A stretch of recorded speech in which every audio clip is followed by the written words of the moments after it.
अगर एक ताकत बन गई तो ये आज तक झूठ चलाने वालों की दुकानें बंद हो जाएगी। ऐसे राजनीतिक दलों की दुकान चलाने के लिए उन्होंने नए खोल खेले हैं।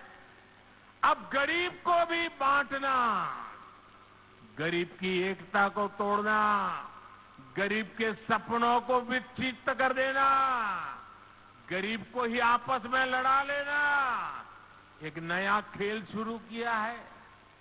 इसलिए राजनीतिक दल गरीबों की एकता तोड़ने के लिए नए नए षड्यंत्र कर रहे हैं, नई नई भाषाएं बोल रहे हैं, जातिवाद का जहर वहां घोल रहे हैं।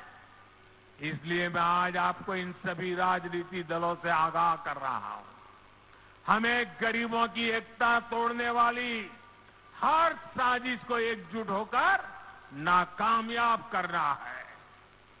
हम गरीबों की एकता को मजबूत करना है, हमें मिलकर गरीबी को परास्त करना है। मेरे परिवारजनों, आत्मविश्वास से भरे हुए गरीब से, स्वाभिमान से भरे हुए गरीब से कांग्रेस नफरत करती है। कांग्रेस हमेशा चाहती है कि गरीब हाथ फैलाए, उसके सामने खड़ा रहे, इसलिए वो गरीब को गरीब बनाए रखना चाहती है। इसलिए केंद्र की भाजपा सरकार गरीब के लिए जो भी काम शुरू करती है, यहां की कांग्रेस सरकार उसे रोकने के लिए पूरी ताकत लगा देती है। आप देखिए, देश में गरीबों के लिए पीएम आवास योजना से करोड़ों गरीब परिवारों को पक्के घर मिल चुके हैं। इन घरों की रजिस्ट्री महिलाओं के नाम भी होती है, लेकिन छत्तीसगढ़ की कांग्रेस सरकार पिछले 5 साल से ठान के बैठी है कि मोदी को गरीबों के घर वो नहीं बनाने देंगी। मैं आपसे एक बात जरूर कहूंगा, जैसे आपने पिछले 5 साल से कांग्रेस का अन्याय झेला है, कांग्रेस के भ्रष्टाचार को झेला है, कांग्रेस के भाई भतीजावाद को झेला है, अब मेरे छत्तीसगढ़ के भाई बहनों, मुझ पे भरोसा करो। अब सिर्फ 30 दिन बाकी है, सिर्फ 30 दिन बाकी है, फिर आपको ये मुसीबत से मुक्ति मिलनी ही मिलनी है। 3 दिसंबर को नतीजे आएंगे और भाजपा की सरकार बननी तय हो जाएगी। मैं आपको गारंटी देता हूं, मैं आपको गारंटी देता हूं, भाजपा सरकार बनते ही छत्तीसगढ़ के लाखों गरीब परिवारों को तेजी से पक्के घर मिलेंगे। गरीब को शौचालय देने का काम हो, हमारी गरीब को मुफ्त गैस कनेक्शन देने का काम हो, हर घर नल से जल पहुंचाने का काम हो, भाजपा सरकार बनने के बाद ऐसे हर काम में तेजी ला जाएगी। और ये छत्तीसगढ़ की हमारी बहनों बेटियों को मोदी की गारंटी है।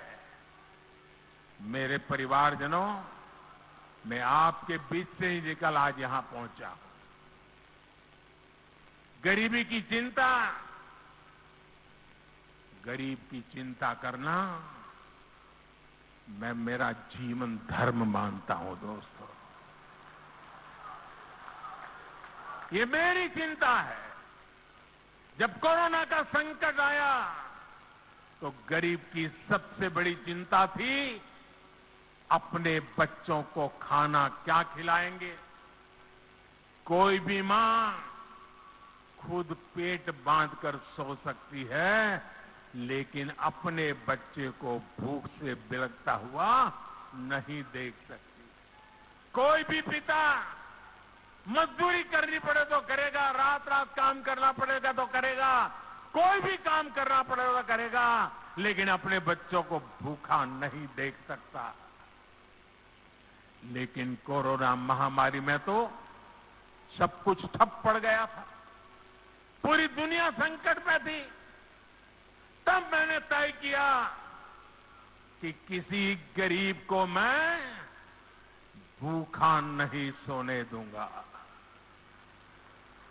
और इसलिए भाजपा सरकार ने प्रधानमंत्री गरीब कल्याण अन्न योजना शुरू की। इस योजना की वजह से आज भी छत्तीसगढ़ के लाखों गरीबों को मुफ्त चावल और चना मिल रहा है। साथियों, प्रधानमंत्री गरीब कल्याण अन्न योजना सरकार के हिसाब से इस दिसंबर में पूरी हो रही है, लेकिन आपका ये बेटा जो गरीबी जी करके आया है, गरीबों के बीच से निकल करके आया है, ये आपका बेटा, आपका भाई, उसने एक और निश्चय कर लिया है। मेरे गरीब भाइयों बहनों, मैं देश के गरीब भाइयों बहनों को आज दूर की धरती से बताना चाहता हूं, मैंने निश्चय कर लिया है। देश के 80 करोड़ गरीबों को मुफ्त राशन देने वाली योजना को भाजपा सरकार अब अगले 5 साल के लिए और बढ़ाएगी।